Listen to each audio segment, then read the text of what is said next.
নমস্কার। আমার নতুন ইউটিউব চ্যানেল অমৃত কথাতে আপনাদের সবাইকে স্বাগত জানাচ্ছি। জগতে সবচেয়ে অনাকাঙ্ক্ষিত, অপছন্দের যদি কিছু থেকে থাকে তা হলো মৃত্যু। মৃত্যুকে আমরা কেউ চাই না, পছন্দও করি না। আজকে আমরা জানব সেই মৃত্যুটা আসলে কি। শ্রীমদ্ ভগবদ্ গীতাতে ভগবান শ্রীকৃষ্ণ এই মৃত্যু সম্পর্কে তার প্রিয় সখা ভক্ত অর্জুনকে কি বলেছিলেন, আজকে আমরা জানব সেই কথা।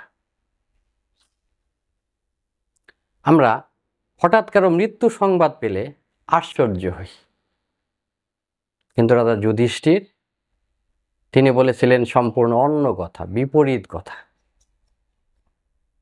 বকরূপী ধর্মরাজ রাজা যুধিষ্ঠিরকে একবার জিজ্ঞাসা করেছিলেন যে জগতে সবচেয়ে আশ্চর্যের কি।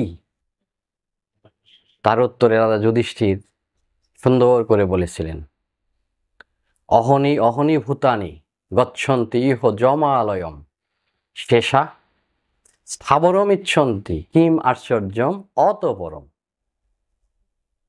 রাজা বললেন, প্রতিদিন শত সহস্র জীব মৃত্যুবরণ করছে, জমালয়ে যাচ্ছে, আমরা তা প্রত্যক্ষ করছি।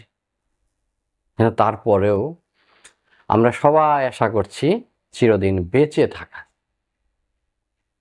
আমরা চিরদিন বেঁচে থাকবো, সবারই আমার সেই আশা, আমাদের সেই আশা। রাজা বললেন, এর চাইতে জগতে আশ্চর্যের আর কিছু হতে পারে না। এটাই জগতের সবচেয়ে আশ্চর্যের বিষয়।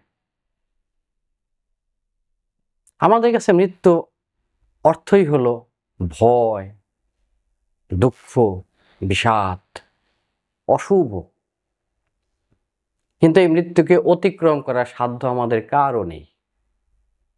জন্মগ্রহণের পর ধ্রুব সত্যি যা আছে তা হলো মৃত্যু, আর সবচেয়ে মিথ্যা হলো চিরদিন বেঁচে থাকা। কারো মৃত্যুতে আমরা বিষাদগ্রস্ত হই। শুধু আমরা কেন, ভগবান শ্রীকৃষ্ণের প্রিয় সখা অর্জুনও বিষাদগ্রস্ত হয়েছিলেন তার প্রিয়জনের মৃত্যুর আশঙ্কায়।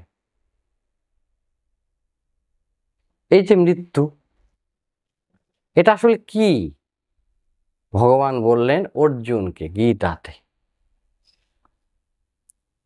শুধু অর্জুনকে নয়, তিনি অর্জুনকে উপলক্ষ করে আমাদেরকেও বললেন।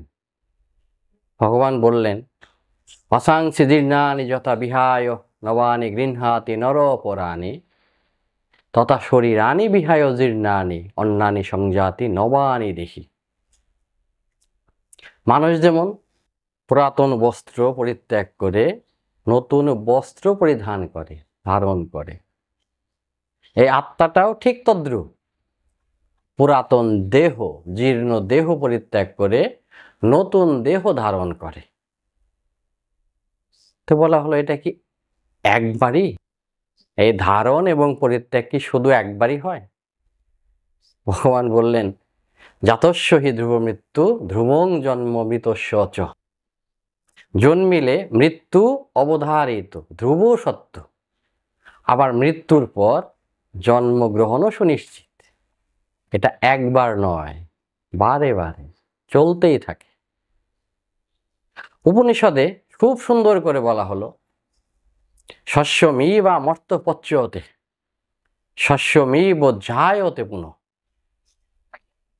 আমরা জমিতে ফসল বপন করি, তার থেকে শুরুতে ছোট্ট চারা গাছ জন্মে, সেই চারা গাছ বড় হয়ে ফুলে ফলে সুশোভিত হয়। ফল পরিপক্ক হলে আমরা তা আবার গ্রহণ করি, সংগ্রহ করি, আবার বীজ বপন করি, আবার চারা গাছ ফুলে ফলে সুশোভিত হওয়া, আবার ফসল সংগ্রহ, আবার বপন, এভাবে চলতেই থাকে। জন্ম মৃত্যুটাও ঠিক তদ্রূপ।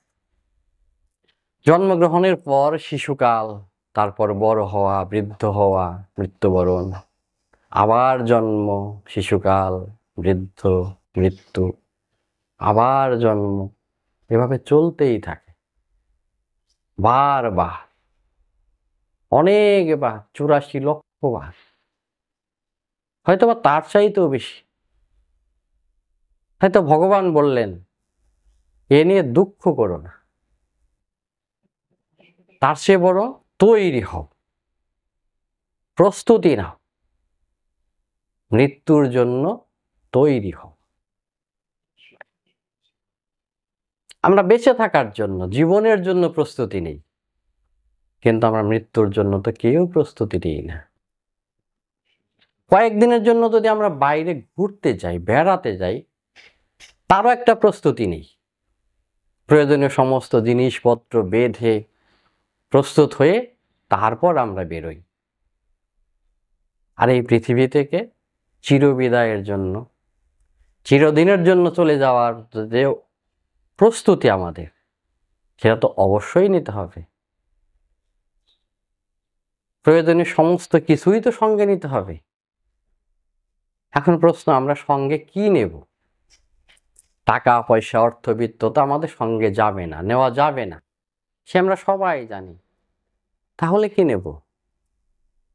আমরা সঙ্গে নেব পুণ্য কর্মফল, সৎ কর্মফল, সঙ্গে নেব সুকৃতি, নেব সত্যগুণ বা সত্যগুণের প্রভাব, আর নেব সেই পরমাত্মাকে জানার, পাওয়ার, লাভ করার কামনা বাসনা, ইচ্ছা।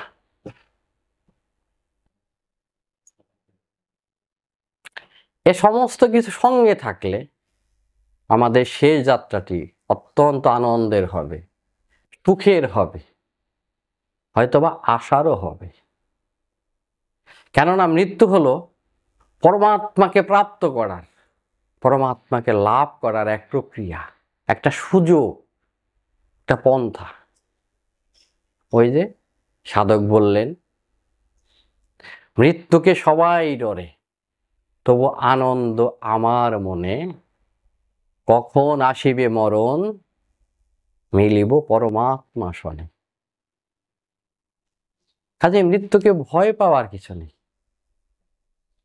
মৃত্যুকে আনন্দের সহিত গ্রহণ করতে হলে আমাদেরকে তৈরি হতে হবে, প্রস্তুত হতে হবে, প্রয়োজনীয় সমস্ত কিছু সংগ্রহ করতে হবে, সঙ্গে নিতে হবে।